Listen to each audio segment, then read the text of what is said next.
So Gene, I want you to imagine that you went back to school and you went to a lesson, but instead of this being an interesting lesson, it happens to be one of the most boring lessons you've ever been to.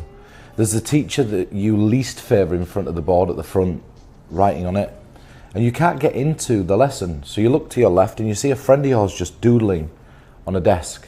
And he's doodling a simple image like a stick man. If you were to take a pen and you were going to quickly make a couple of doodles, what doodle would you draw on the desk? Car. A car, okay, so, and what else? House. A car and a house. And on his desk he's got the stick man, and we'll imagine that he put a little flower in the stick man's hands. Now, you could have drawn what he drew on his desk. You could have filled your desk and littered it with so many different drawings, but you have a car and you have a house. So out of the two of those, it's going to be a fair choice. Which one do you want? The house. The house, okay. So I'm going to tell you that it didn't matter what you really picked. And the reason it didn't matter is that I've got a stack of about 40 cards here. And inside here is every single doodle I could imagine off the top of my head. So there is a stick man, there is a flower, there is a car, there is a boat, there's a love heart, and so on and so forth. And there's a house somewhere in here. Now, you obviously don't know which card has the house on it. No. So I want you to imagine that I came up to you in that lesson and I sat down for a second and I was talking to you. And you remember you used to hand notes across in class? But I hand you this stack of cards. And I want you in your head to imagine that you were just going through to find your drawing, the image of a house. How many cards would we have to deal down to arrive at the image of a house? 14. 14. Now think about this. I didn't influence that decision in any way, no. Right? So that's 1, 2, 3, 4, 5, 6, 7, 7, right? 8, 9. Now think about this. Why is it that in your head you saw 14? I tried to go for the opposite of what I thought you would choose. Okay. So like 17 is like a popular force number. Okay. I was like trying to be a bit contentious. All right. Okay. So look, that's 1, 2, 3, 4, 5, 6, 7. 1, 2, 3, 4, 5, 6, 7, 8, 9. 9. Okay.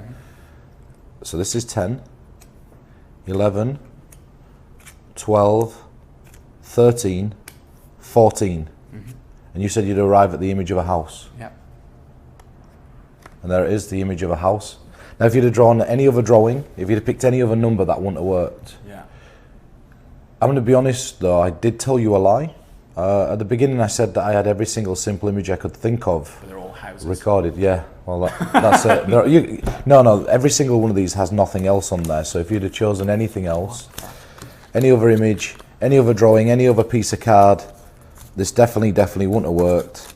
You had to go for a house, you had to go for 14. That's so good. I was convinced they were all going to be houses. That's amazing. Yeah, it's fun, isn't it? Yeah, that's really good. So we were hanging out, and there was a huge product last year called the Quantum Deck. And I remember seeing it and saying, have you seen this? And you said, yeah. And then you said, I've got a version of that. And I said, well, it has a gimmick deck. And you're like, no, I could do it right now for you. And you did it. And I thought, well, if that...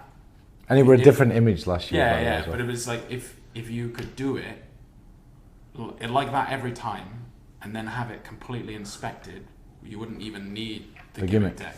So when I watched, do you know what? When I watched the Quantum Deck come out, like I really love Craig, and Craig knows that I'm always very straightforward with everything that I say. Like, the problem with me is that when there's a gimmick, I find for myself it doesn't work as quick as my natural abilities. And what I mean by that is because I don't spend all my time using gimmicks and I've spent my time designing other things. What's happening up here for me is an easier method than having to learn to push something off or do something. I don't want to go into the method of what Craig's is. But this goes way back. Like, this technique goes way back. A lot of people credit the technique that I'm using in here to Barry Richardson. But if you open up a copy of 202 Methods of Forcing by, the Demon Publishing series of Hannemann's, inside there's this exact force, right? And it's the exact force for a playing card. What Barry Richardson did is took it and he expanded upon it to the point that he added a beginning to it and turned it into an any card at any number. And I like the idea of an any card at any number, but I also like the freedom of being, and I didn't do it in this example, but talking about psychic spies and how, and it's true, the US government spent $1 billion training psychic spies to remote travel in their mind, astro travel or astro project, and either project an image into somebody's mind from 100 miles away, or divine the content of a sealed envelope or a locked box. The men who stare at goats. That's it, right? It's like one of the best films. Like, and if you look at the actual documentaries behind that film, that were the driving force for when I originally did this. Now, I must state for anybody that's watching this that's thinking, oh, illusionists are just ripping off the quantum deck. I actually had a version of this like long before the quantum deck came out, and I published it in Jinx 2, and I think I published it before that. So it's in Jinx 2 at the Victoria Mills. It's the Victoria Mills performance. But I've got a few different methods, so I'm going to share with you the one that I just talked about, and then I'll share with you one more, and then I'll share with you the psychological forces and then the outs in case your psychological force doesn't hit, and how you can then you can clean up the end, because there's a beautiful quality of these cards that is missing, I think, from the playing card. So let's just go over what it is. So what I do is I take a piece of card and I place it face down, and on that piece of card I draw a house. Now, I don't fill up the entire space of the card. I try to keep it so that there's at least a centimetre on each side. So there's a centimetre here and there's a centimetre here. I try to keep it like that. It doesn't have to be a detailed house, it just has to be a doodle. So I just put 2 windows, you can put 4 if you want. It doesn't matter how you draw your house. But that's it, you have the image of a house, a simple drawing. Make sure it looks like a house. If your drawing's terrible, write the word house underneath it, right? Let it dry off. Now with Sharpies, the thing with Sharpies is that they spread over other cards and it makes a mess of everything else, and you don't want to give anything away, but it doesn't matter in this case. If it does, it makes no difference. But so now you place that there on the table to your right, so the house is sat there. You deal 1, 2, 3, 4, and then you take this and you put it on top of those 4 cards. So 1, 2, 3, 4, it's the 5th card on the table face up. Now you take the rest of the cards and you just drop them on the top, and you're set to perform. What I do is I then flip them over, put a dot in the corner, and then I flip them back over. Now the reason that I do that is because if I ever see a dot in that top corner, it tells me you're holding these the wrong way up. Yeah, you're 5 away. So I'm holding it the wrong way around. I need to make sure that dot is face down, so it's here on the bottom, because now I'll be able to show these freely all the way down. I know I'm doing it right, right? It's just my little key, my little marking, just in case at one routine I'm talking, and then, oh look, I picked these up, and I'm going to mess this up if I don't do that. It's just a little tip, right? It's a worker's tip, is that. So I know the dot's got to go on the bottom, right? I like that one. I like that one, yeah, that's a good one. For the workers. For the workers. For the Dwayne Hills. Yeah. So now I tell a lie right at the beginning. I say, I spent time taking a pen and drawing on every single one of these cards, but really simple images, things like a dog, a cat, a stick man, things that you could draw in about 20 seconds. And now I've got to force the image of a house, right? So there's many ways to do that. The easiest way is to say, and I've talked about this a while ago on another illusionist product, but it's just an easy thing to force, and that's why I like it. Every single drawing is made up of simple shapes. If you took the most intricate portrait of somebody's face and you reduced it back to a smiley, it'd just be a circle with 2 dots and a half crescent for the mouth. Now don't go for a circle, but just think of 2 simple shapes and put them together to construct an image. So you're going to go, okay, simple shapes, that's it, a triangle and a square, put them together, it's a house. It's a really simple way to force a house. Another way to do it is that you can literally just say to somebody, don't go for like draw a dog or a cat or a stick man, just name the first simple doodle that comes into your head, and most people will pick a house. If, for example, you're sat at a table, we're going to get into a section on equivoque in a little bit. I'm going to share with you a quick equivoque set of tips. But if you're sat at a table and you just say, quickly make a simple doodle there, quickly make a simple doodle there. If after 2 people there's a house drawn and you make one as well, that's 3. You just use equivoque to reduce down to the 1. If you get around a full table and nobody's drawn the image of a house, this is where you're in the worst situation ever. And if you can't get a house to be forced into somebody's head and there's 5 people at a table, you're probably not delivering the force the way that it should be delivered, right? So the scripting for the force is literally this. So in a moment, I'm asking you to imagine a simple doodle like a dog, cat or a stick man. Obviously, don't go for those things. Just think of the first simple doodle that pops into your head. Now, G said a car first. Then you said a house. Now I looked at you and I said, now out of those two, which one do you want? Now I just played the statistical odds there because I was just being a little bit bold. Well, yeah, my thinking was I said car first, so is that the most obvious one? So I went for the second one, thinking that the car was most likely the one that you wanted me to pick. And that's it. So that's a good logic of why you went for it. I mean, for me, you could use the tombola principle by Michael Murray, which we'll discuss again in the equivoque section, which is used for the suits. If somebody picks two images and it's one of the two there. Another thing is that I could have just nudged you into changing your mind. So there's a lot of different... I've got an idea, just while we're here. I think if I was doing it,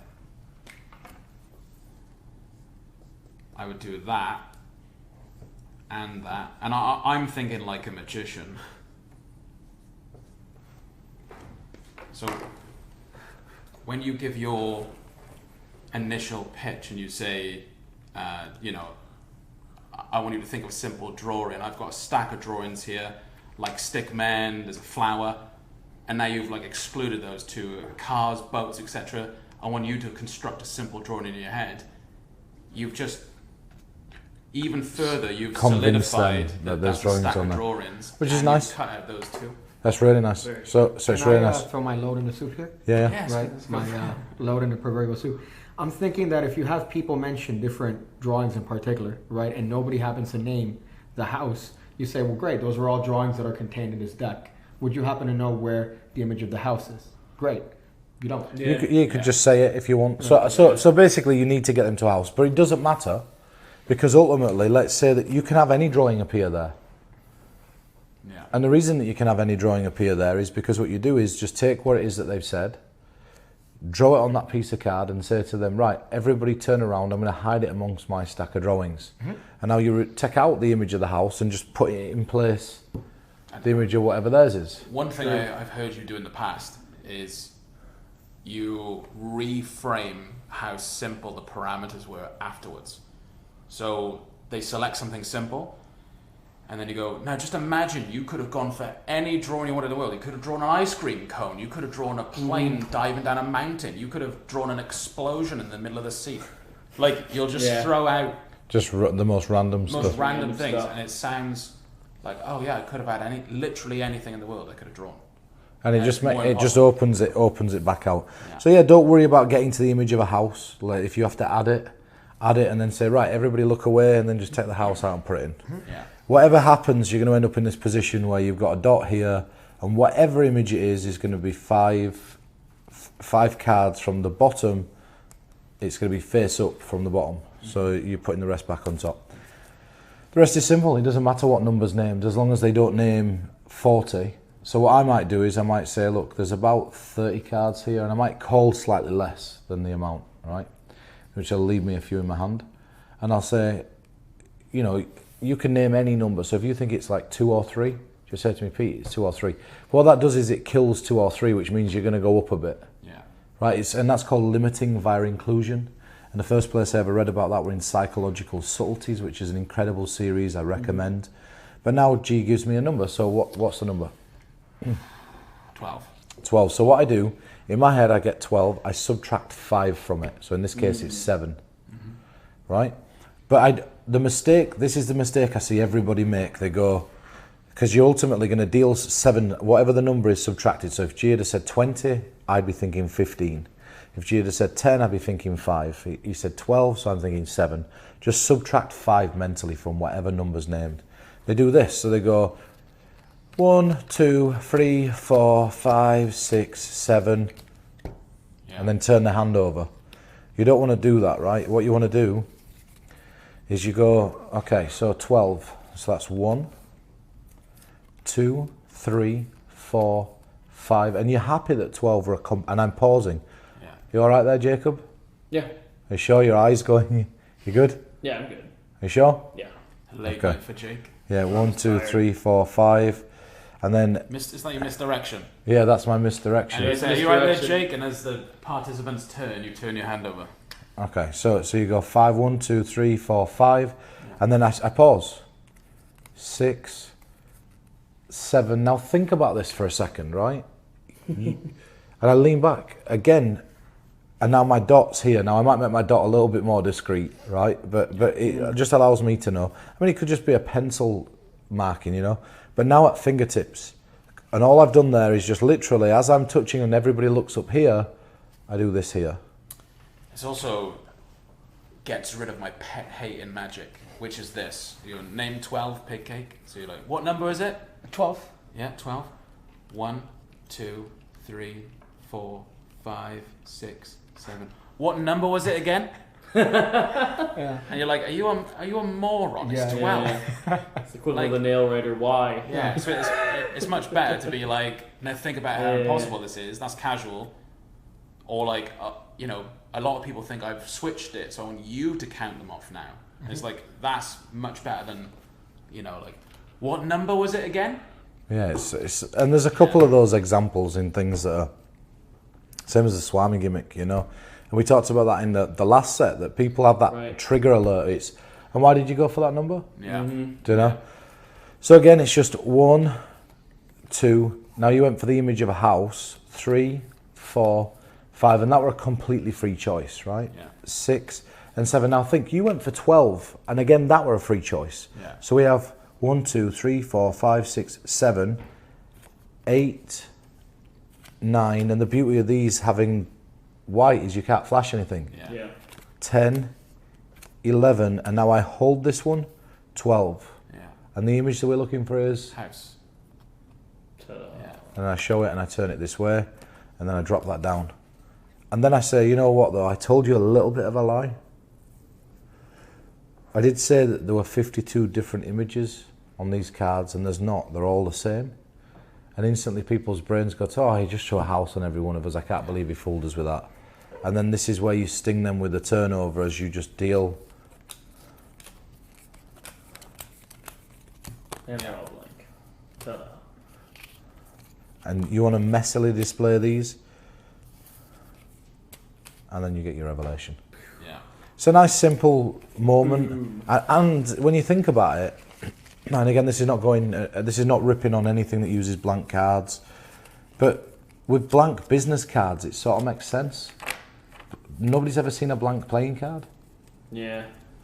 Well, I think as well, a playing card's limited to 52, whereas any drawing could be anything, couldn't it? So it's like, it's better with a drawing. But yeah, that's not to discount any other alternatives. I think the quantum deck's great. It's just, this is a completely impromptu version, isn't it? Yeah, and that's Yeah. it. So it's, and another one, just very quickly. Another one is this, so you take hold of those. There's 30 cards there. You could be as big a pain in the ass as you want. Where do you think the house is? Just first number 14. that comes. 14 cards. Do you think you could estimate 14 to cut them off? I'll tell you what, just deal them slowly here for a second. And just count them as you're going down so they're not sticking 3, together. 4, 5, 6. Stop there. You said you think you could estimate them. Yeah. So there's 7 there. Look at the balance there. See if you could cut off the next 7. Happy? Yeah. Drop them down. Perfect. And then we'll get rid of these. And just square those up. Yeah. And now we've arrived The house. at the house, which is there, Yeah, that's nice. which is just a staggered cross-cut force. Yeah. Right? So it's really nice, easy. Well, it's kind of version. like a way to work on the stop force too, isn't it? Well, that's another That's the one. perfect way to work on it. That's it. So Yeah. you can't get this wrong. So all you do there, if you haven't seen this before, and I know I've talked about it in the past, 2, 4, 6, 7, place it 8 cards down. The image this time is face down on the top of the stack, like this. And when they deal, just wait till they get to 7, 2, 3, 4, 5, 6, 7. Stop there. Do you think you better cut off the remaining balance? It doesn't matter how many they cut off. The cards here, what's going to happen is they're going to cut these off, dump them down there, square them up, and then bang, that's your image of the house. Yeah. Nice and easy. It's just a take on the any card at any number, but it's APAN, which is any picture at any number, which makes it. Can you cover? Would you be willing to cover the version of it that where they deal? Yes. I forgot about that until Yeah. So this is a very nice little thing. I didn't know if that's something you include or not. But Yeah. No. it's the best. I It really is the love best. this. So Everybody did it on exact same setup. 5 cards, and it's 1, 2, 3, 4, 5. I always take my bottom one and just put a little dot on it. That's just for me to, it's a little routine that I've got. Me too. Pardon? I do that too. Put a dot on my bottom one. I put it down on my bottom all the You time. put it down your bottom, and then that goes like this. So I'll be playing with cards, and I'll say you've heard the expression mirroring somebody. That idea that if you sit across from somebody for long enough and then you mirror what they're doing, all of a sudden after you've followed them for long enough, you can make an action like scratch your nose and they'll scratch their nose, right? And it got me thinking, well, how much could you actually influence a person? So let's say that you took half of these cards, and I said, just mirror me, right? Yep.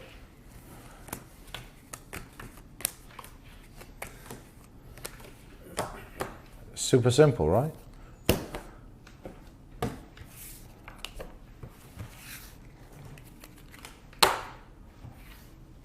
Okay, so I'll just put those down there for a second, over there. So I'm thinking of an image.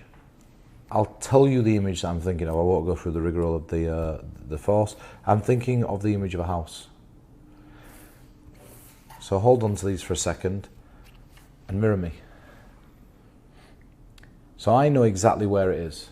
And if we were really in tune with each other and we were really mirroring each other, you'd know what number the house was at. So what number is it at? 9. So, place it down. Sorry, that should have been a deal down.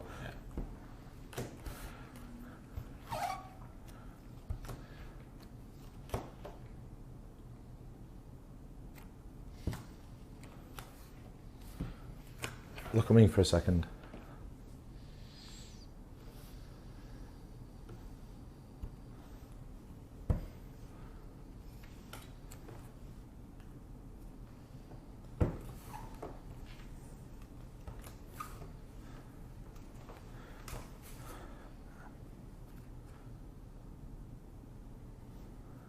So obviously I miscounted there. I just fixed it again. That's what I'm saying. Sometimes you're going to, and we're going to do a section talking about that. But it doesn't matter because I said, how many are you going to deal down until we get to that card? Lovely. And normally if you don't know the image of a house, if you've used a peak, so if you've used a billet peak in conjunction with this, what's really cool about using the billet peak in conjunction with it, that moment where you stop and I say you're thinking of an image, I tell you the image, bang. Yeah. Yeah. And that's the reason I turn that goes down, and now I tell you the image, bang, and that just little mirroring bit there allows you to nail it. Any questions on that? No, really straightforward. I mean, I love that it's one of these things that all the effort is essentially just turning your hand down, putting the cards, and you have essentially what is a miracle. I just hope that people don't avoid something like this because of the perceived element of risk, because there really isn't any risk whatsoever in performing this, and it's just a wonderful little thing to add in anywhere. Yeah, the worst case scenario is they find the only card that's printed. It doesn't have the one they're thinking of on it. Still a pretty damn good effect.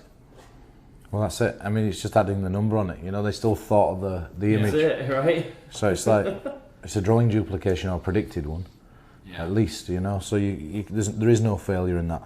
Should we look? Go on. Well, I was going to say, when you get to this point, let me just grab this.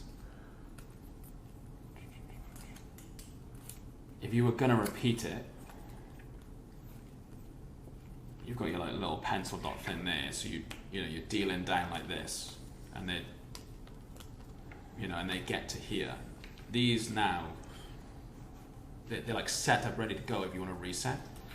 So when you get to here, and you reveal, that can literally go on top. You can grab the bottom one, do that, and you're good to go again. That's it. Instant reset. Like instant. So yeah, nice and easy. Amazing. Yeah, love it, love it, love it. Golf clap.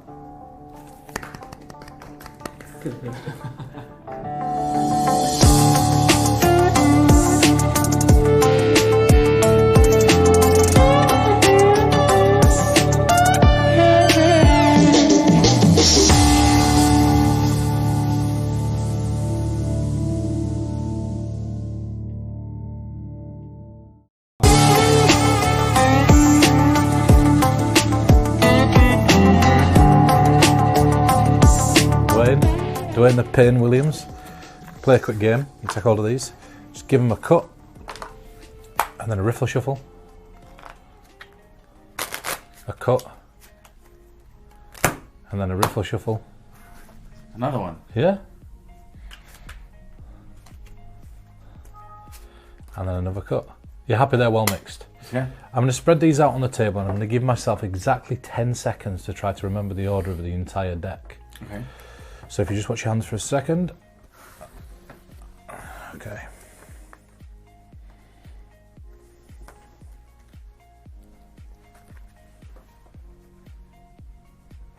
Okay.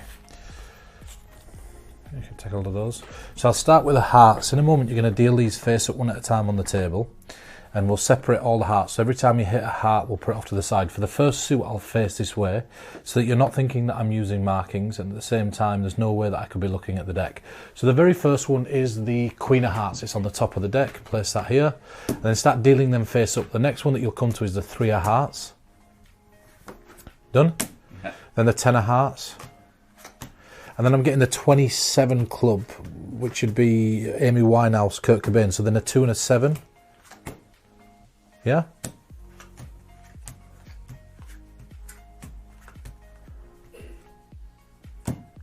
Yeah. Yep. And then I'm getting the age of my granddad. That'd be 95. He was 95, so 9 and 5. 9 and 5. And then my granddad would be the king, so that would be that. Oh, yeah. Then I'm seeing 4 bright lights, 4 spotlights like on a dice, so it'd be a 4. And that's morphing into a snake's eye, so that'd be an ace, a 1. Yeah. Yep. 6.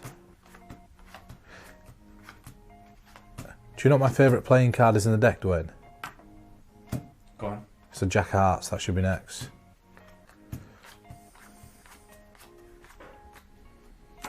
Yeah, and then an 8.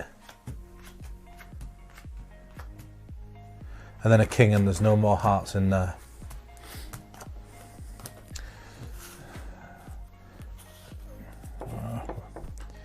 Did I say a king at the end there?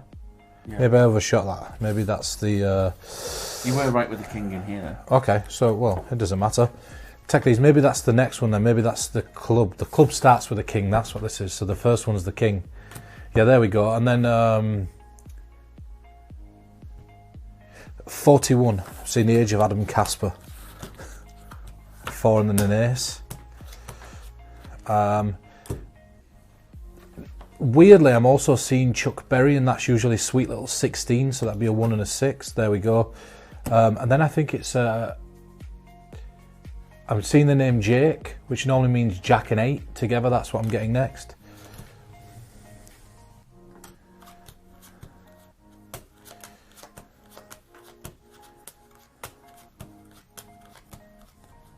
It's coming up. There it is. And then it's the Queen. I think that's a Queen, maybe. Then a 3. And a 10. 2. And then a 7.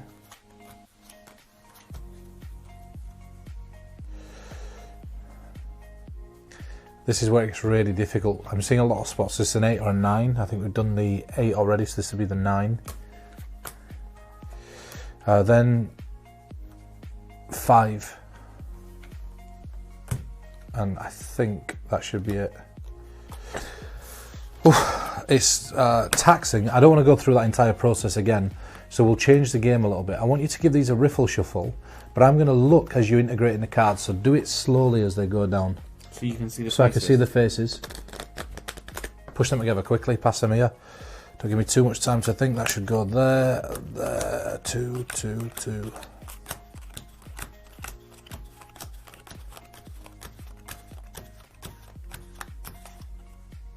Stuck here now.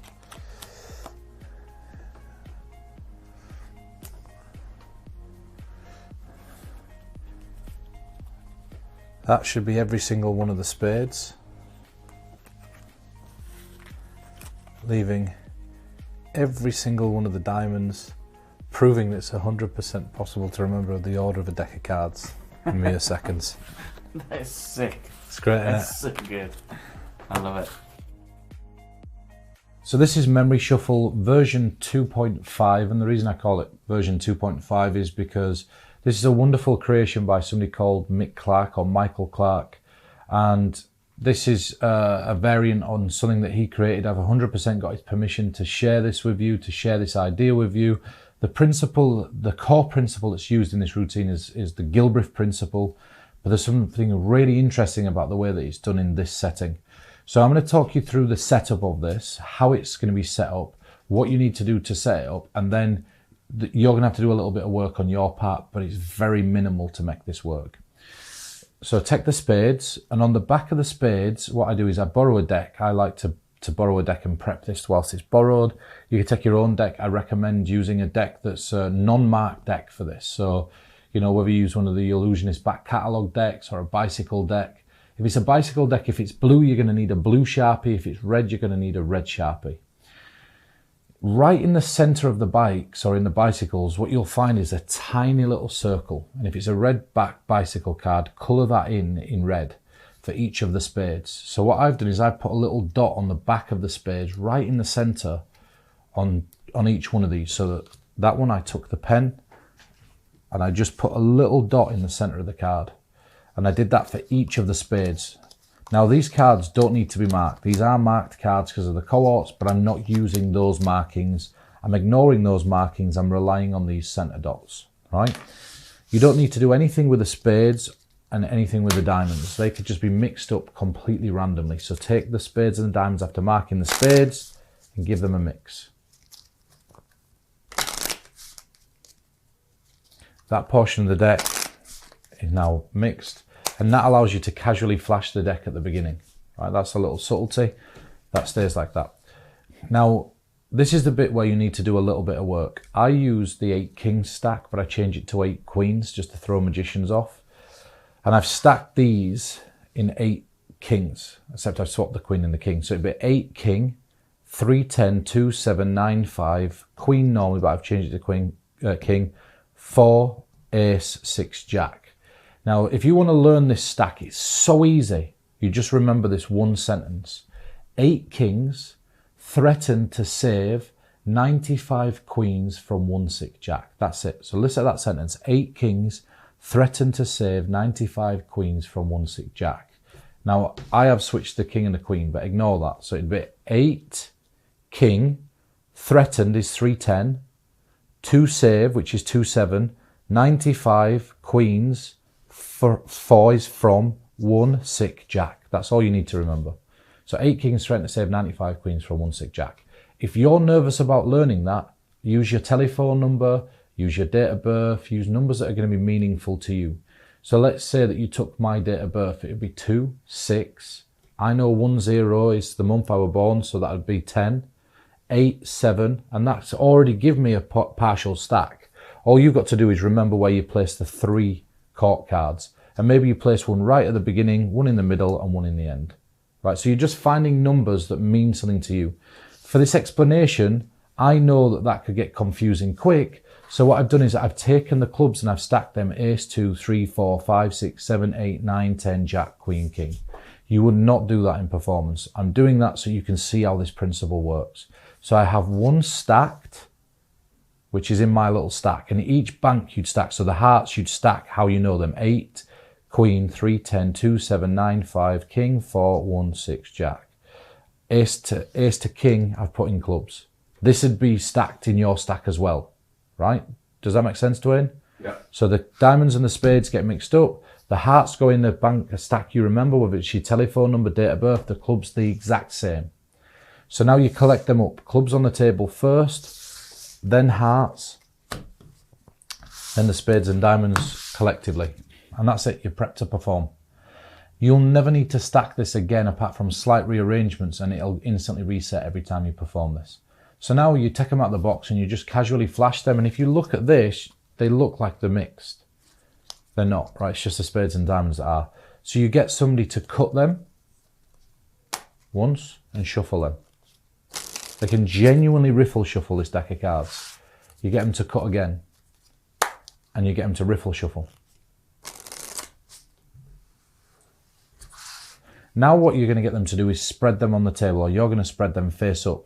And you're looking for the first club or the first heart, whichever one comes closest to the top. In this explanation, I'm just going to look for the club, right? Because they're stacked ace, 2, 3, 4, 5, 6, 7. So I spread. The first club happens to be the 4, which is here. I don't need to look at anything else. Now when I turn these, this is the bit that will blow your mind.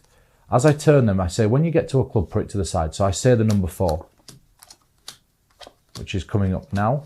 And I only know that because I'm estimating, but it's there, right? But now watch what happens. Watch what the next one is that comes out.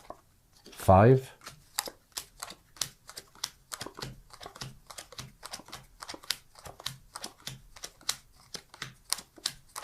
6. 7. They don't change order. They just start from wherever the stack starts. So this started from 4, so it'd be 4, 5, 6, 7, 8, 9, 10, Jack, Queen, King, Ace, 2, 3. And as long as, so 8, 9, 10, Jack, Queen, King, Ace, 2, 3, and now there's no more because I know I've ended my stack. They've come out in that order, right? So even though they were cut and shuffled, this retrospective suit shouldn't change orders. Sometimes you might have 1 or 2 cards in the wrong order, but that's fine. It's a memory demonstration. And by saying up front, you know, I'm not perfect at this. I might get a couple wrong. You excuse yourself, but they'll stay in that order, right? So if you were to look at these now, you can see that they're in order. If I've spotted that the Queen is the first heart in the deck. So I know my stack runs like this. 8 queens. Now the 8's not the first one. The 8's now gone to the last one, but don't worry about that. I just run from where I am in my stack. So Queen, 3, 10. So there's the Queen. 3, 10. And then it would be 2 saved, 27. 2, save, and then it'd be 95, 9, 5, 95, and then kings instead of queens for me, kings, 4, ace, 6, 4, ace, 6, and then the Jack, which is my favourite card in the deck. And then now I know there's only one left, and it's the 8 because it goes back to the beginning now. So that'd be it. And there it is. They stayed in that sequence, and they will apart from 1 or 2 cards if they split by accident, which is a chance, but it's a memory feat. So now here's the nice bit. With a regular deck of cards, you tell them to take them. You say, right, shuffle them, but don't push them together, and let me stare at them. So they shuffle them, you look down the side, and now all you do, take a look at the back of the card, you deal the ones that have not got dots on here, and the ones that have got dots on here. So you go through nice and quick like this.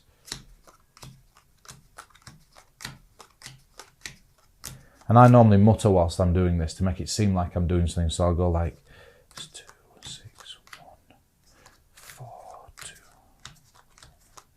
3, 2, yes. 6, 7.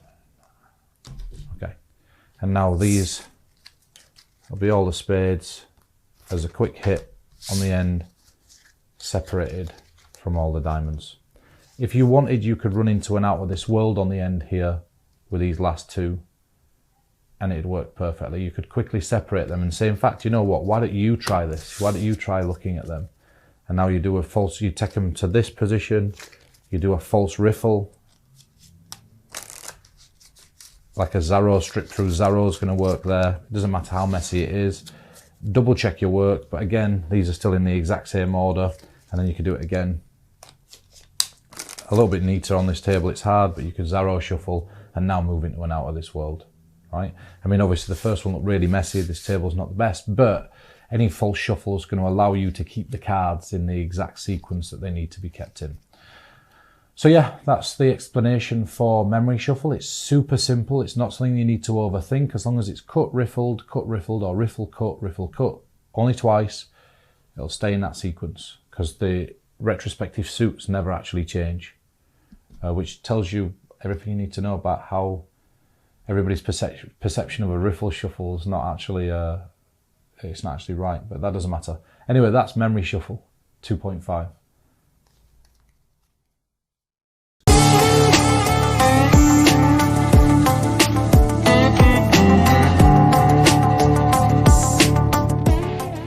Okay, so you've got so many presentations, so many methods. As you're performing, and I say, what about this? And you go, oh, let me show you. And you've got like 10 more. And then we're looking at Dwayne, we're burning through memory cards. There's so much we could teach, so much we could cover. You know, they might have seen in the explanations I went on my phone and I started typing some things. I just made a note of a few things that I thought we could talk about because I don't want to take you out of your flow. So this is kind of a jam session. I guess we can all like float around with different ideas and stuff we have. Mm-hmm. But yeah, the first thing for me was everyone, the 4 participants, making a pin code. Should we actually talk? Because I don't think we actually ever explained. It's self-working, so it's a very quick thing, but a minute on it. Yeah. And so basically, you're getting somebody to get their calculator out, or 4 people to get their calculator out, and they times a single digit by a single digit by a single digit, and you do it a few times. I'll do it for the camera. Okay, so single digit, and I'll put in a 7. Okay, so times that by, and it could be anything. So I say use a random spread of the keypad so that you're using a few different digits, and times that by another digit. Yeah. Times that by another single digit. Yeah. Times that by another single digit. Yeah. Times it by another single digit. Yeah. And times it by another single digit. Yep. And then press equals. So the hope is there that they're going to hit a 3 or a 9 at some point, and there's a massive statistical probability that they are going to, as you've just seen. Right, okay, so in this example, when you press equals, have you pressed equals already? 1, 5, 1, 2. So this is the total. So what it'll do is it'll give you a multiple of 9. So I don't know if you pressed something that were wrong in there, but when you add these up, 5 plus, oh no, that is 9, sorry. Yeah. So what it'll do, I was just glancing at it from the side, I couldn't see, I thought there were an extra number underneath your finger. Oh, no. This will always equal 9, 18 or 27.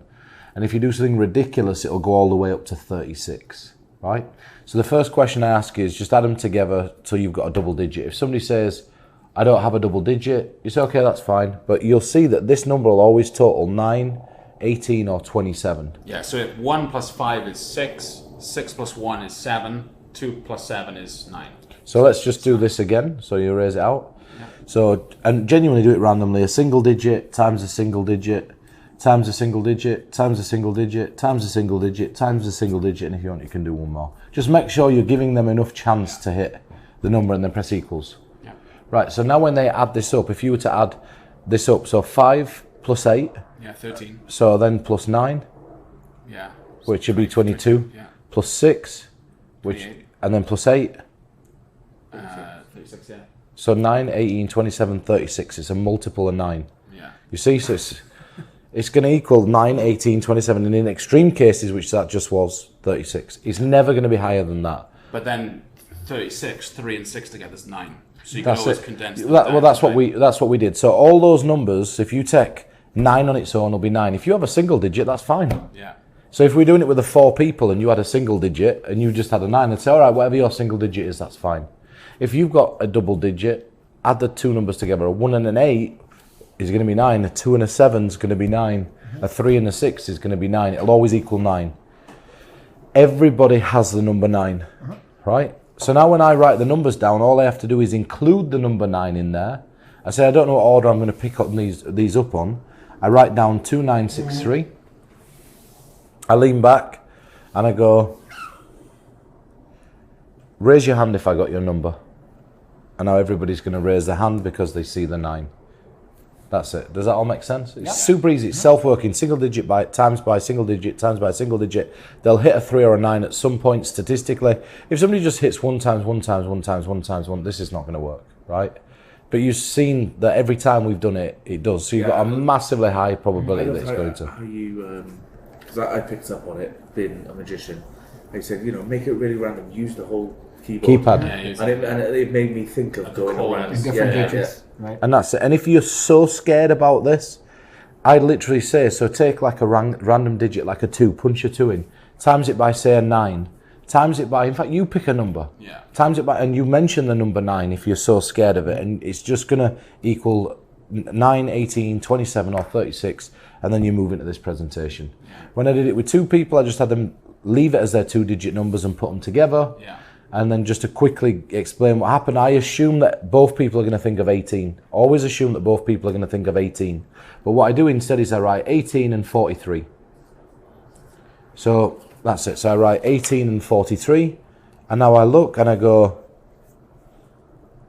this is the pin code that you created together. If you had your 2-digit number and you had yours, raise your hand if I got your numbers. So 2 people raise their hand. If they don't raise their hand there, I look at them, I change 43 to 27, and then it's bound to hit as long as I haven't been going ridiculous with the amount of maths. If I've been going ridiculous, I'd wager on the side on 36 here, and that's it. But it also allows me to turn around and go, this is your number, correct? Yes, which subtly suggests it's different now. This is your number when I cross it out, correct? Bang. So is there any, I know we sort of sped through that, but is there any questions on it? Because it is really simple and self-working. It's super simple, really deceptive. But the one thing that jumped out to me, which I don't know if we caught in the explanations, but I thought this is an amazing parlor piece. You could get people following along in the audience if you wanted to. But I thought of one presentational idea, which is no one else knows that we're all on 9. So we're all on 9. So as a performer, you could literally turn to this guy and say, was that your number? And he says yes. And now I cross out 6. And I just go to Pete, was that your number? He says yes, always and I cross out 2, and I'm always pointing at the 9. I say, was that your number? You say yes, I cross out the 3, and finally, was that your number? And they say yes.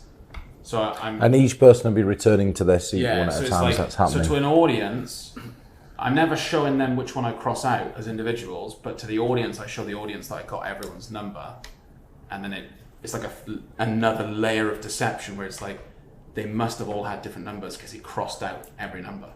That's it. And another way to do that, just to quickly, because that's great, that idea of crossing them out. Another way to do this is if you take a stack of billets and you write the number 9 on 4 cards and you place them face up here, like this, and you say, right, I'm going to try to get these, don't react. So now I place 4 cards down that are blank and the 4 9s are on the bottom here. I write 2, 9, 6, 3, and I say, raise your hand if I got your number. So they raise their hand and I take these in a random order. I put them there and I say, right, focus on what your number is, and I turn my hand over like this and I go, don't look at it just yet. I think that one's yours, so that'd have a 9 on it. I think that one's yours, that'd have a 9 on it. I think that one's yours, that's yours. And as you're going to look at these one at a time, and if I got your number, you walk past the bin, screw it up and drop it in on the bin on your way past. So you look at it, screw it, drop, you look at it, screw it, drop, you look at it, screw it, drop, and that's it, and that's all 4. Everybody cleans it up. That's great.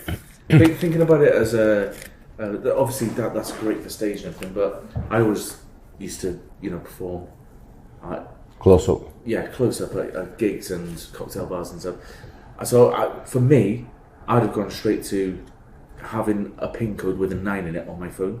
So you've got that extra little kicker at the end where you can, reveal it that it's your pin code. You know what you could do is you could say, I'm going to write down my pin code. You could write down 2963. Yeah. So you could say this is my pin code. You give it your pin code's just 9999. Okay, I was just about to say the same so thing. You could say, punch in your number, type in the number you're thinking of. Punch in yours.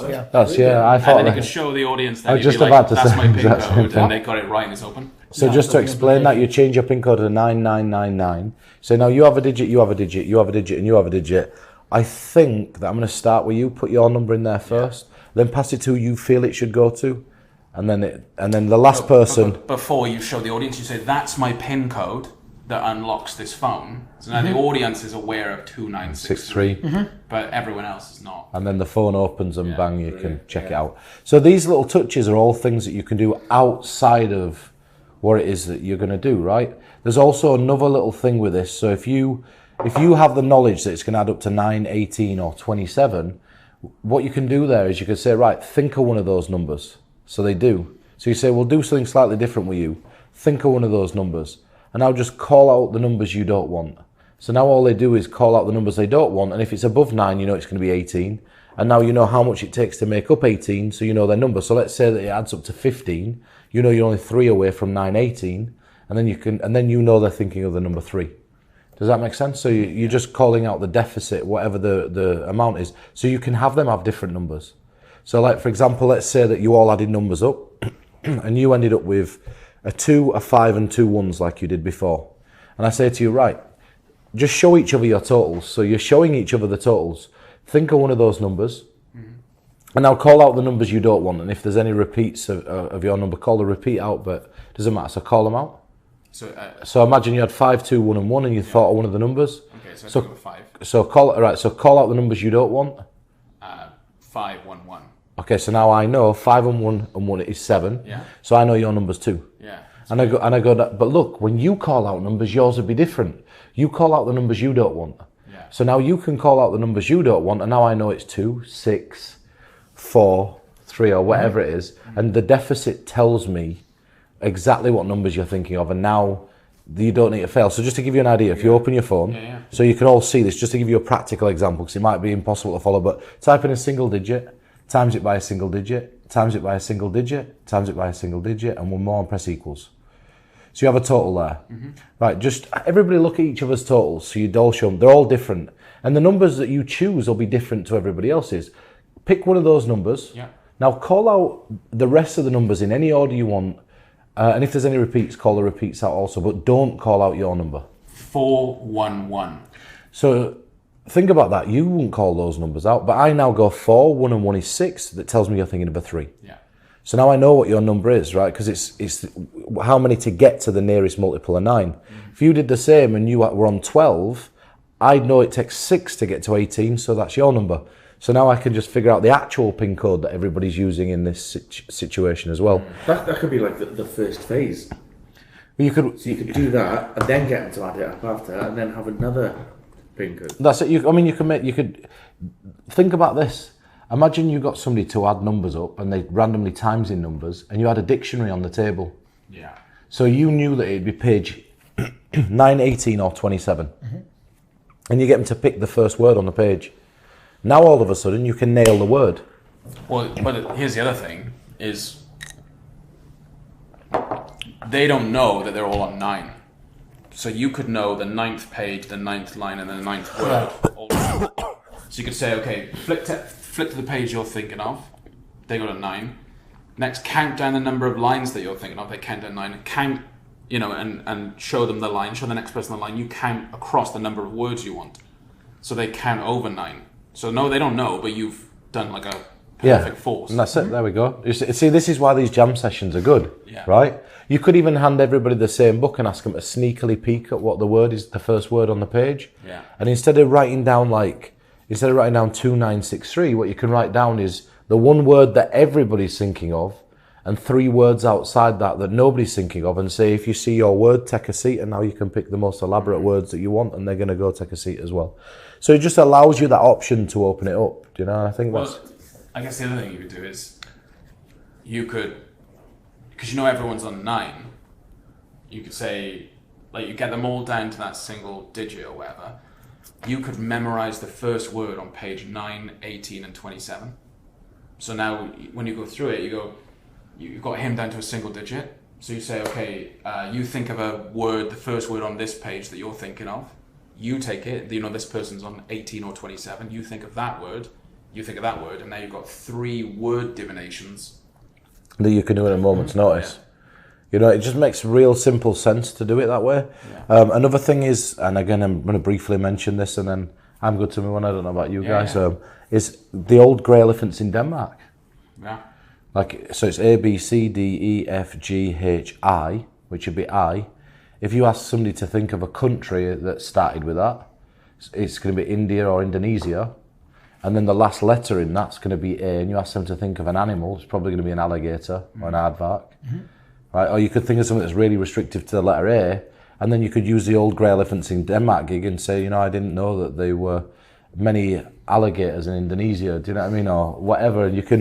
You'd have to find better categories in those countries, but those force words, you could do a similar version of the elephants in Denmark by forcing that. If you had a name beginning with an I, and you said, I tell you what, think of a male name that starts with this letter. You just gave me an idea, which is like, you could confabulation the fuck out of it. So you've got a force card at number 9, so position 9. Let's say it's the King of Hearts. So you've got King of Hearts there. You've got a force word on the first word on page 9 of a dictionary is whatever. It's written down there, and then you've got the last number in your PIN code is 9. So, you know, I don't know what your number is. I think it's the last number in my actual PIN code. So you type in 263 and you leave it one thing. Okay, type in the number you're thinking of. They type it in, boom, you've opened the phone. Second, deal down to the number that you're thinking of and remember that card, cool, and then you've got the prediction inside a wallet or an envelope. And then finally, the book, you know, you're thinking of a word on any page, that was a completely random choice. The word you're thinking of is, and that gives you a really beautiful ability to do it. Yeah. Now, just to say, sometimes what you're going to run into is the worry of people talking. If you're doing this PIN code divination in close-up. So this is exactly what you can do if you want to nail a PIN code. So let's say you've all arrived at 9, right? And I say, your number's random, yours is random, yours is random, and yours is random. But let's make it a little bit more random. With you, I want you just to say, take 1 off of your number. Will you take 3 off of it? With you, I want you to go right to the opposite end of the spectrum in the single digits. Okay. And will you just keep it the same? So now you'd know that it's going to be 8, you know it's going to be 6, you know it's going to be 1, and then you'd know that there's going to be 9. So you can nail the actual PIN code by getting them to move up and down. Yeah. So that allows you to cleanly do that in close-up without the worry of people talking. But I guess another thing you do is this. So you say, you know everyone's on 9. So you say, I think I've got yours. I want you to double it, and I want you to triple it. And so so you know it's 9, 18, 27. So you get yours as 9. You say it might not be in this order, but does that make sense to you? And to everyone else, it could be 81. Did I get your number? Yeah. And then the next one's 27. So you've got everyone's number tripled. That's great. Could you add this to like an A-can? So where you put a certain card at like 9th, 18th. Like that's how I did it originally in the very first version of this. Oh, so what I do is I'd either use the equivoque of the playing card, or the one where somebody thought of a number and then changed their mind and back to the Queen of Hearts, and what I'd have is I'd have the Queen of Hearts and diamonds and the spade, so 9, 18, 27, and I can have the fourth one at 36 if I want. Then when I say, now you've arrived at a random number, what's the number? They'd give me the number. I'd literally run through the Queen force and just use the suit thing as an equivoque. So I just forced the suit that were at the relevant position. Oh, wow, yeah. So that was the original sort of version using the bank of the 4 queens. And so if you know the equivoque thing on this project, you remember that from years ago. I'd have the 4. I did it on Russ Andrews' Destination DVD set. Mm-hmm. And so they have the 4, the bank of the 4s in the 4 possible positions. And then you just get them, and let's be as random as possible. Now imagine never touching anybody's phone. You're going to change your mind, you're going to arrive at a random number, you've got a number in your head, you're changing your mind, it ends up being that card at that number. Well, it makes sense in that case because if you're using a deck, you want to condense the numbers. So it makes sense, hey, why don't we just make the number smaller, add each digit together. Yeah. So it actually makes logical sense. That's it. Just to make sure this is not over 50. That's a great touch, that never made it on there. Yeah. But what I was going to mention is that, what I love is, by the way, listening all your ideas, and I'm like, wow, these are all like solid gold. It's like, God damn it. But somebody mentioned earlier that it's a predetermined number, essentially. So if you're doing a prediction at the end of your set, this is like a stage bit, and then you're having that massive prediction, everybody's already confirmed that whatever that 4-digit number is correct. So you could add that to the final prediction. If it could be, tied into a bigger thing. Like the day's date. Imagine doing it on like the 9th of September. Uh-huh. And so you put the full date laid out and you ask like 7 or 8 people to stand up simultaneously. That could be an important year. That could be anything that you want, as long as I guess it has a 9 in it, right? It could be pretty much anything you wanted to give it to. You could have it on a coin. Yeah. Great. I think we should move on to the next one. I think we should wrap up there. Great. The next thing is your amnesia routine. Like, I've seen you do it for years. usually with a double backer, because that's usually what I've got in my deck if I'm using like cohorts or something. So I just wanted to touch on one thing, which is when you give it to our participant, you're a mentalist. Your whole job is to present it as a mentalist. And then when I watch those routines, I think about them as a magician, someone who's going to do a sleight or going to do a trick. And I thought, well, if you're going to force it anyway, whether it's the slip force or whether it's like a riffle force and they stop, if you're forcing it anyway, then you're already holding the deck. So I would keep hold of the deck. They hold it to their chest. They do what they need to do. This is a double backer. And then I would say put it in wherever you want. And when they put it in, like there, I'm just going to diagonal palm shift it and put them on the table, and that's going to go south. So if you don't know the diagonal palm shift, Alex Pandrea has an amazing tutorial on YouTube for it.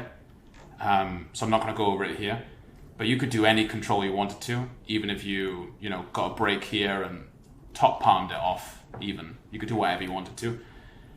But I thought, well, that tidies it up. As soon as that goes south and that's gone, the deck's clean. Now, later on, if they ever say, oh, it wasn't a card, it was the back. And you're like, what do you mean? And they go, no, it was the back. And you go, no, I made you forget the card you were looking at. Oh, it was blank. And whatever they say now, you can say, no, this is a normal deck, check them out. Give it to them. And give it to them. They'll never find a blank card, they'll never find a double backer because you preempted it. And then one more thing, which is kind of stuck out to me, is the way that you did it. You were saying, if I was to ask you to like name the suit, tell me the suit. And I thought, another good way of doing it, if you're scared that they're going to mouth off and say, it's blank. Like, you could say, just say yes. Or you could say no to every suit I ask you.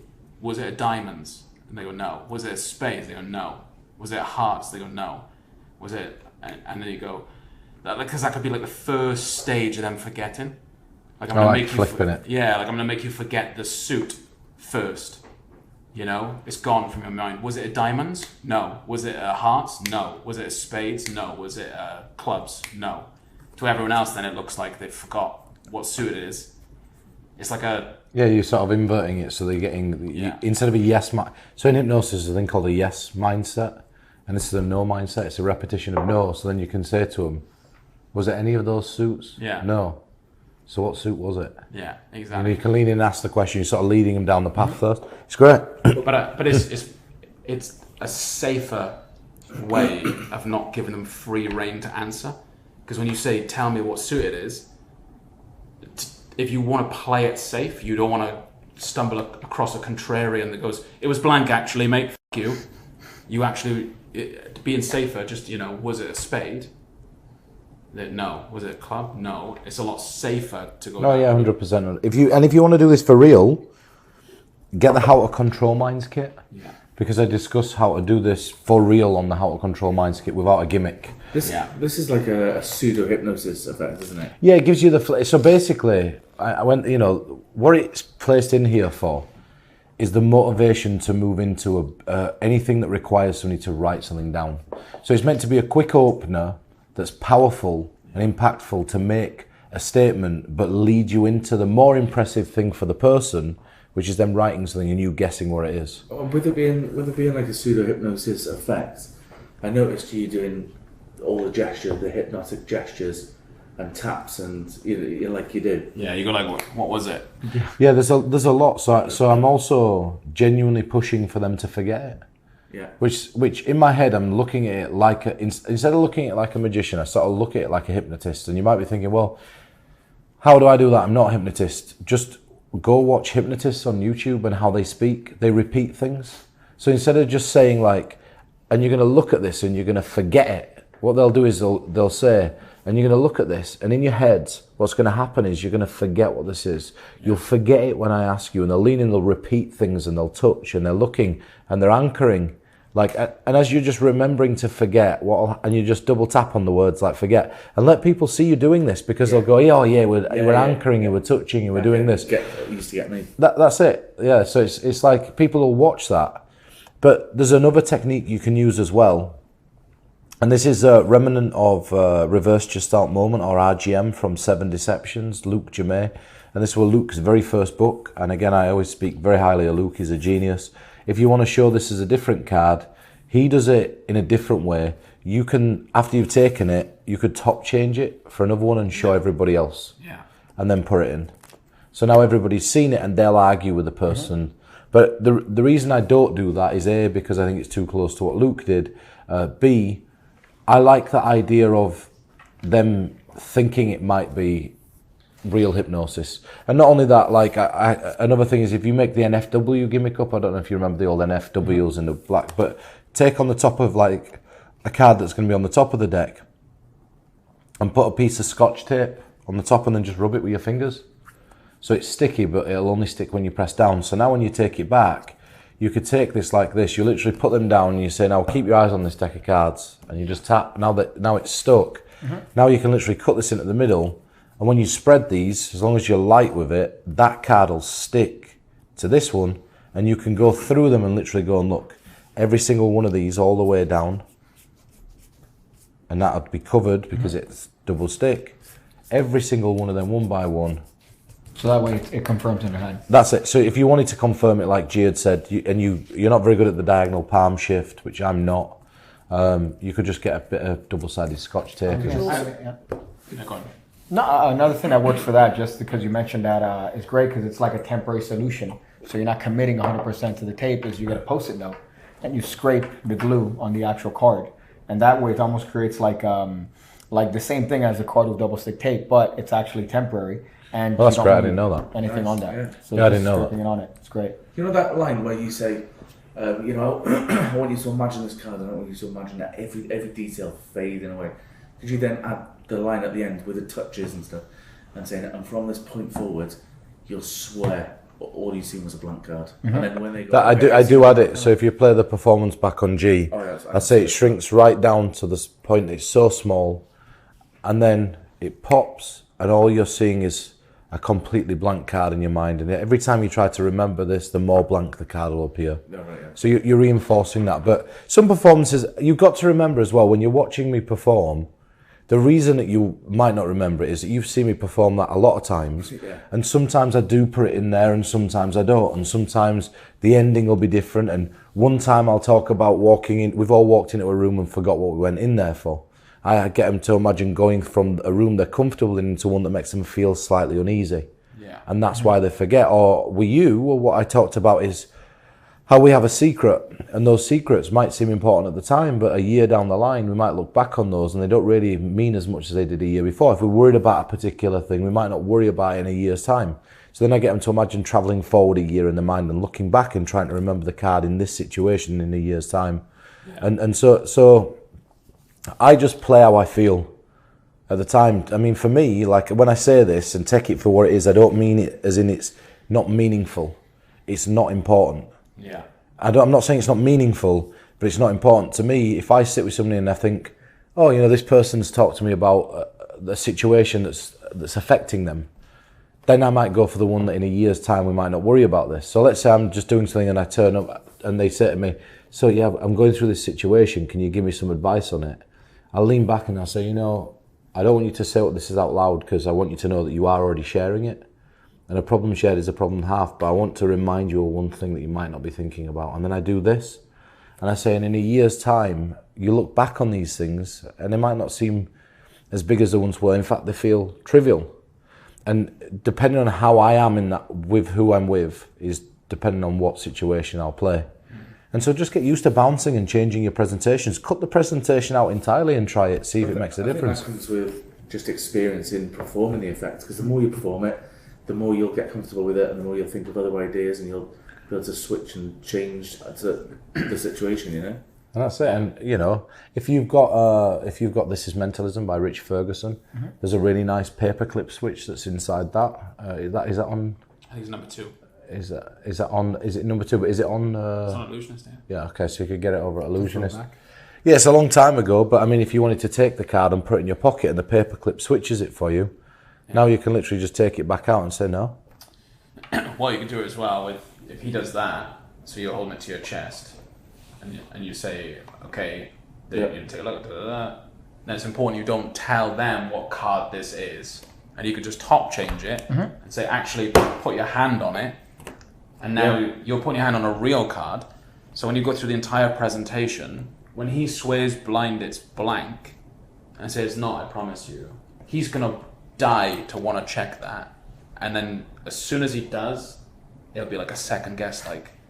I think that's I think that's a nice. It's a magic. Yes, it doesn't matter. It's a nicer. I love that ending compared to top changing it and showing everybody because it's a big bang on the end, which is good. Like it's really nice. And one thing that just came to mind, which is great, is because you're using this as a transitional effect, using this as essentially proof that, hey, I need for you to write down this thing. Like I need for you to write down whatever this is because we've proven that you forget things, or you could be caused to forget things.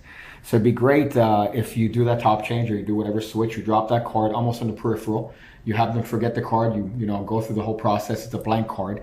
And then the card you used to have them write the name on, you just turn it over. And now they see that it's a different card. You have them write the name and it reinforces that idea of, oh, yeah, I did forget the card because I never saw this card. The card that I saw was blank. So you have that weird effect where now you're using the card that you had for the amnesia effect as the transitional, so the bridge. Yeah, so it's nice. But this is the thing, like all these ideas, what you're seeing here is from everybody. If you're doing this brand new, you're not going to have these ideas. And we're hoping that we're giving you as much as we can. But once you've had a bit of time in the game, these effects are so versatile and malleable that you can easily have ideas. I mean, Gia had seen some of these before, but he'd never sat and thought about what he was going to do with them until just before, and he's making notes. You didn't even know you were going to be on here, and Dwayne, we grabbed you in last second. So it's all these things are it's so easy to do, but with trial and error, you'll find your own ways to present them and perform them. I mean, even if you are a beginner, some of this stuff might seem a bit, oh god, I can't do that. But if you come back to this in like 6 months' time after being performing these effects, all these ideas, you'll think, oh my god, yeah, I could use that, and pick your favourite, and even come up with your own. Yeah, I think like for me, this is where the value is. Like when people are gonna get the kit and they're gonna look at it and they're gonna say, "Oh, a shiner, I've got one of those," or a blah blah blah, I've got one of those, and it's like the prop isn't the value. The prop is a tool to achieve multiple presentations. But there's so much extra value in the methods that don't require props. And it's like, if you don't have those props on you, I've been caught in so many situations where, you don't expect to be around who you're going to be around. Like, I didn't know you were going to be here today, You what? I'm sorry? Yeah, well, we didn't invite him. That's he shows up. Good reason. He shows up. No, but like on a serious note, you don't know who you're going to meet, who you're going to come around. You live in a small town or city, you might see friends, you might be out, casually with a family member, and you're not going to perform anything, and then you might see 10 of your friends, or you might see a potential client.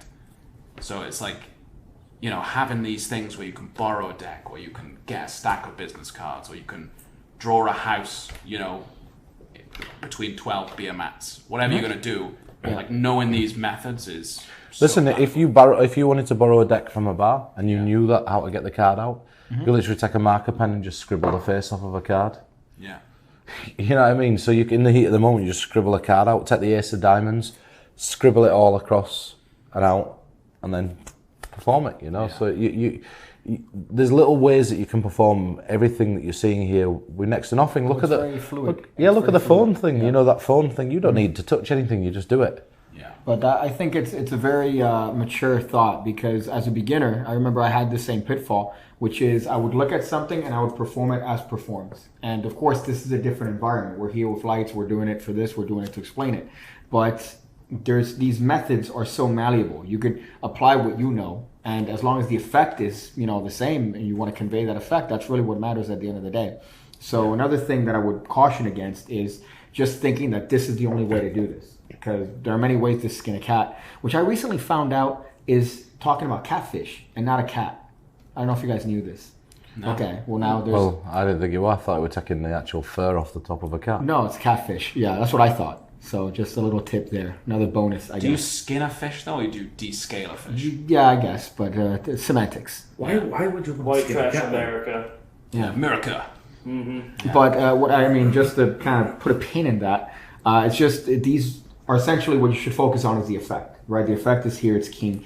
And when it comes to these, as you can see, there are many different takes on it. And that just comes from different types of experience. We've all come from different places when it came to our magic. So obviously you're going to have different takes on it.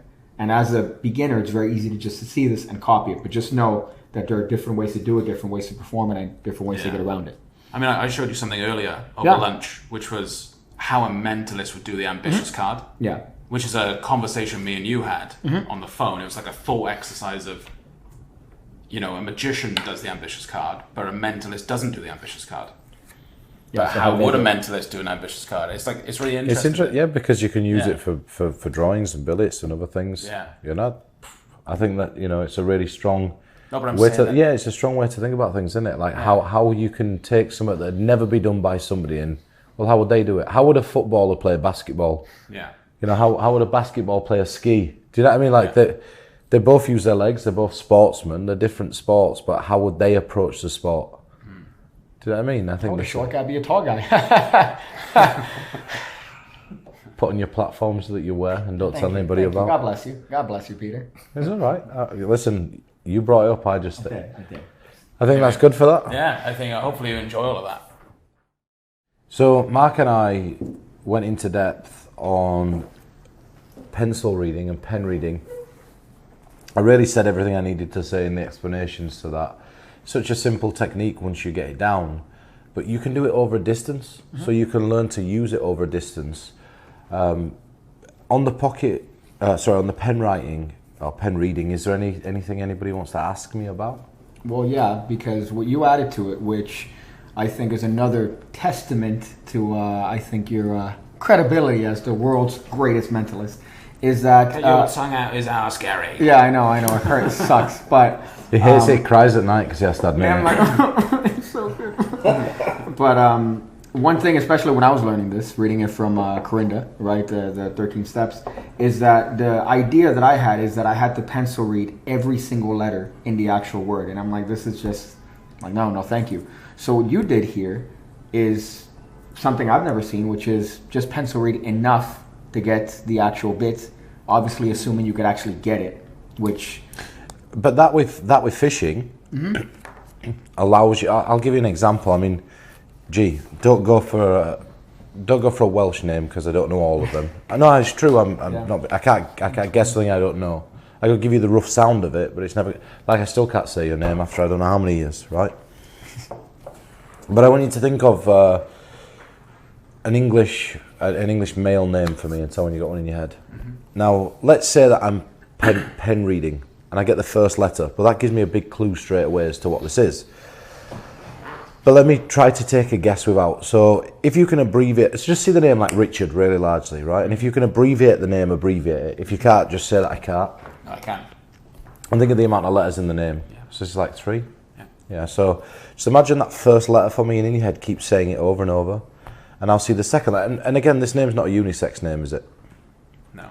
Good, because a lot of the time when you're doing this, people tend to go for names that could be either, but just keep saying the middle letter like or keep saying it over and over. Is it an O? Excuse me. Let me go for this.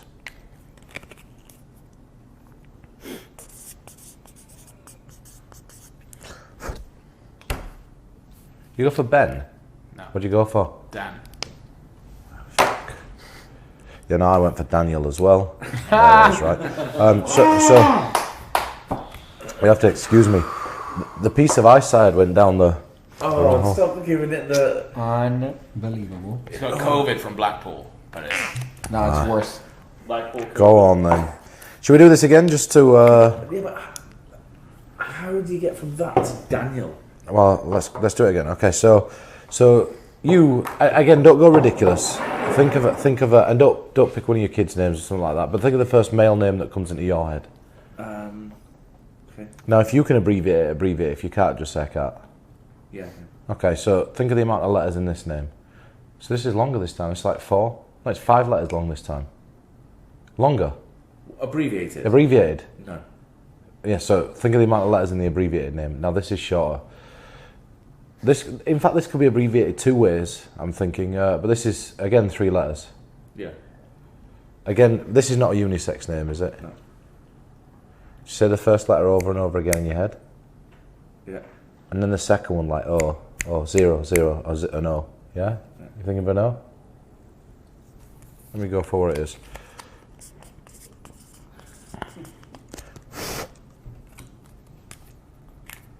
Who are you thinking of? Thomas. I went for Tommy, but that's close enough for me. I did say it could be abbreviated in 2 different ways. Let's do another one. You think of one for cake. Worst. You knew it was Thomas, but you put Tommy just to... Just to claim the hit back. He just takes everything. Are you having You go for one. Okay. Now, if you imagine it written out in the air, just see it like Richard, really largely. Yeah. Now, if you can abbreviate it, abbreviate. Yeah. If you can't, just say I can't. No, I can't. I think of the. No, I can't. But it's short. No, it doesn't matter. But if you can't abbreviate it, Okay. it doesn't matter. Just think of the amount of letters in the name you're thinking of. Yes. Now, yours is slightly longer than his. No, it's the same. Okay. This time, I feel yours is a little bit more obscure than the names that they went for. Yes. But it has a very similar letter to the sound. It's an A in the middle as well. No, it's not. Look at me. Just imagine saying it, right? In your head, imagine saying what this is. Okay. I feel uncomfortable. Let me just see if I can do this 1 second. Get another name in your head as well. Another male name in your head. Okay. Now, yours, that one that you were thinking of before, that wasn't coincidentally a unisex name, were it? No. Okay, so go to another one as well. Okay. And if you can abbreviate this one, abbreviate it. If you can't, just say I can't. No. It's Think of the amount of letters in this one. This is longer. 4, 5? 5 letters this 5, time. yeah. Do you know somebody with this name? Wait, hold up. Has to count them now. This can be abbreviated in 2 ways as well. Listen, if you don't know your own mind, there's no way that I'm going to know it, right? Right, yes. All right, I got it. Sorry, you guys have been giving me nothing but whiskey bourbon here. So 5 letters. it's 4 letters. 4 letters, okay. Just keep saying that first letter like J, J, J. Keep saying it over and over. Okay. Look at him like. The worst. So focus on the first name for me. Okay. Yeah, I think that's the first one. Focus on the second one. Okay. Be very surprised. That's 2 of them.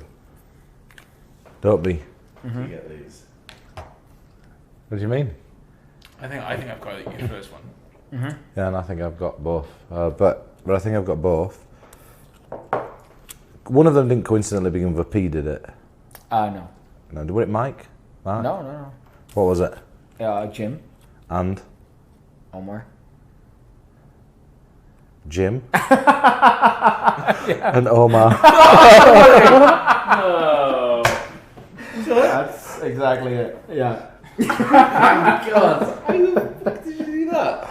Wow, how'd you know? One is actually that, and then the other one's actually that. Yeah, you're right. Unbelievable. I cannot. No, I'm going to be honest, I didn't get it that time, but I wrote 2 things that were so profane, I'm not going to show them on camera. They were correct though. No, yeah, you were absolutely bang on. But no, but I'll be honest, so that's me fishing, but that name, Jim, yeah. James is what I have on my list, so I don't have Jim. Maybe I should update my list to add Jim, and Omar is not on my list. Yeah, we said, yeah. English names, but I only have a list of English names because I don't want anagrams so much. That's the thing. So think about what I'm saying here, though. Imagine being able to do that and having the first letter and the second letter in the name. Even just the first letter in the name, right? You're so far ahead. So let's say that I said to you, give me think of a male name and give me the first letter. D. Now that doesn't seem very impressive, right? But when you're writing it, now it could be David, it could be Dan, Dave. So we're down to what it is within seconds. Give me a male name and just the first letter. Yeah, T. T. So and I go, this is not a unisex name. No. No. So Now, Tom. Yeah, that's exactly it. So if I've got the first letter and I know it's a male name or female name, I can be really quick and close. And they don't know that you know the first letter. So you can look and look away. So to get down, I'm not going to put the entire list of names that I've got, but I'll show you how I'm doing the fishing. So, because I do want to talk, I know we're not talking about the specific effect, but it's because you're just listening to the sound of the pen or watching the pen. This is a more valuable thing, I think, to quickly go over. So let's say that I said to you again, Dwayne, to think of a name. You got one? Just say it like Richard, really largely. So I kill Richard, or I throw out the chance of a hit. And again, you didn't go for a unisex name, did you? No. Okay, so that question, it seems like an innocent question, but it reduces a lot. I think you've taught a lot. Write it down, and then pick cake, see if he can get it. Again, but listen to me, when you write it down, this is what I want you to do. You're going to make sure that you fill the piece of card with each of the letters. Okay. As large as you can. Hold it like this. Hold it up a little bit. And now write the first letter. So look that way. Look that way. So you turn away, Yeah. and then it's... So now, what do you think it is? I'm gonna guess Sam. It's Steve. I'm going to... It's either Sam or Steve. Yeah. But he said not unisex. Well, yeah. But at that point, you could I have. only wrote one letter. Oh no, okay, did you write the name? No, I You- wrote one. Yeah, the letter S. Yeah, Simon. Or Sam. So you know, but you know based on the amount based of on the letters. letters, yeah, Yeah, so you've think got of what? the letters. Simon, Scott, and Steve. Yeah, yeah. Yeah. But let's say that you lift it up. Think of a note. Right. Put that billet to the back, and write down. It's back in it. Okay. So again, now write it. Now what we'll do is do two. We'll write all of it, but filling it just like we showed you. Okay, yeah, yeah. Go for it.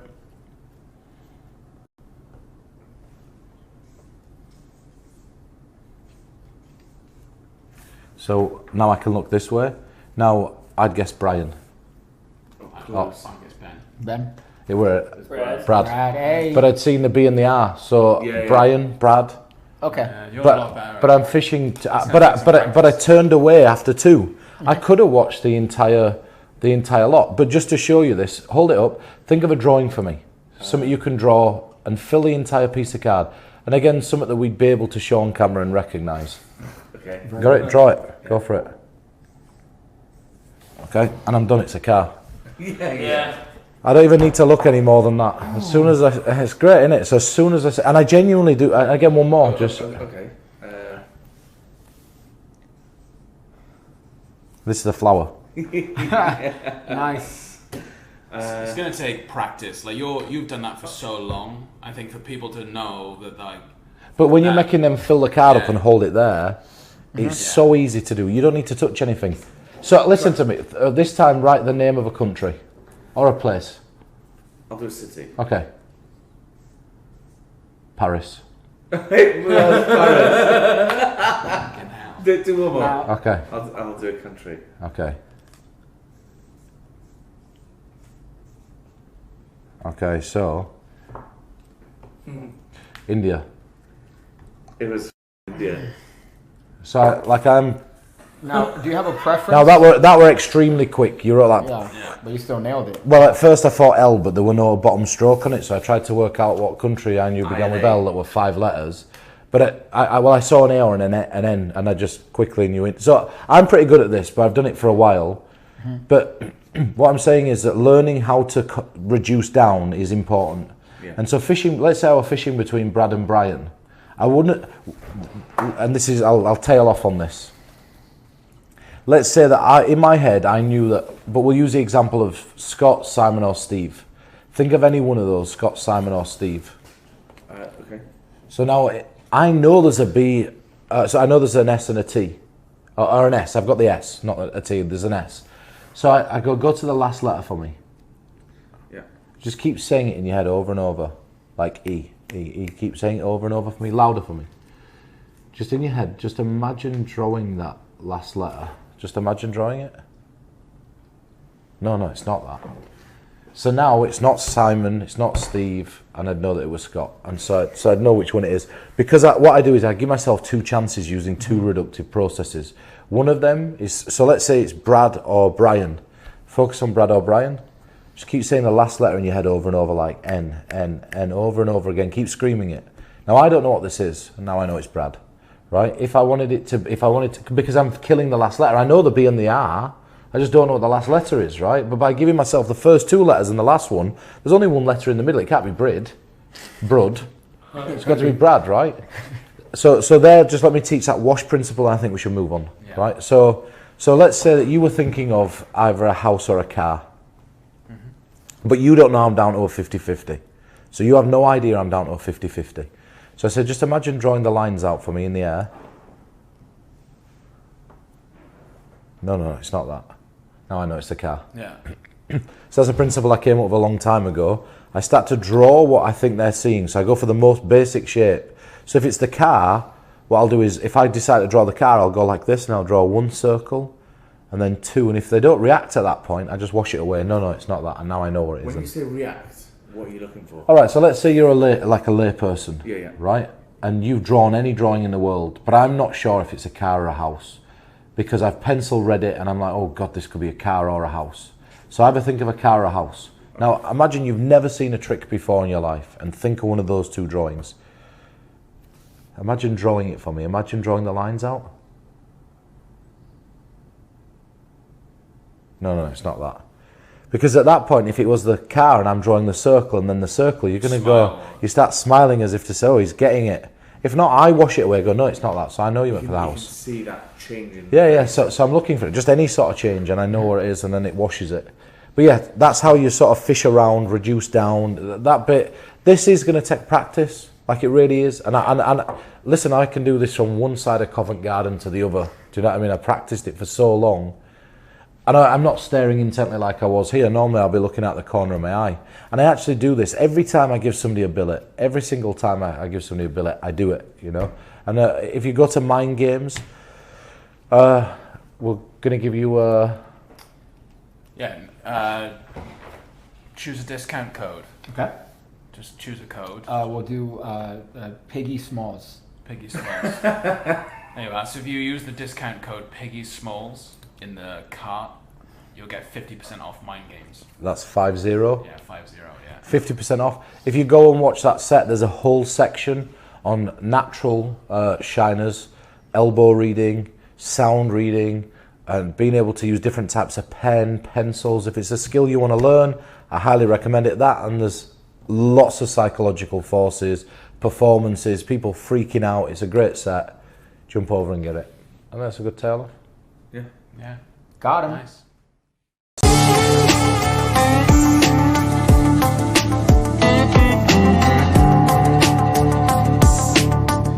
Thank you for watching this project, thank you for backing this project, and thank you for purchasing How to Read Minds 2. I'm a little bit sad that we've come to the end of this journey, and there's a lot that's happened in between. Obviously, you know that Illusionist and I, we parted company. We're still on good terms. We back together time to time to do things like this, and hopefully, if you spread the word about how much you've enjoyed these products, I'll be able to come back and share more with Illusionist in the future. I'm so proud of a lot of the stuff inside this kit. This is the first kit where we collaborated as a team, so it's really interesting for me to have to add my creative ideas into the team's creative ideas, and I really enjoyed it, you know. And like I say, I'm a little bit saddened by the fact that this is the button in the end of all the stuff I plan to shoot with Illusionist. But thank you for being a part of my story. Thank you for following my work, and thank you for allowing me to continue doing things like this. And please, if you get a chance, you know, leave a nice review online. If you've enjoyed the product, if you've enjoyed the project, please let other people know so that you can spread the wealth, you know, spread this information. So yeah, thank you again. Take care.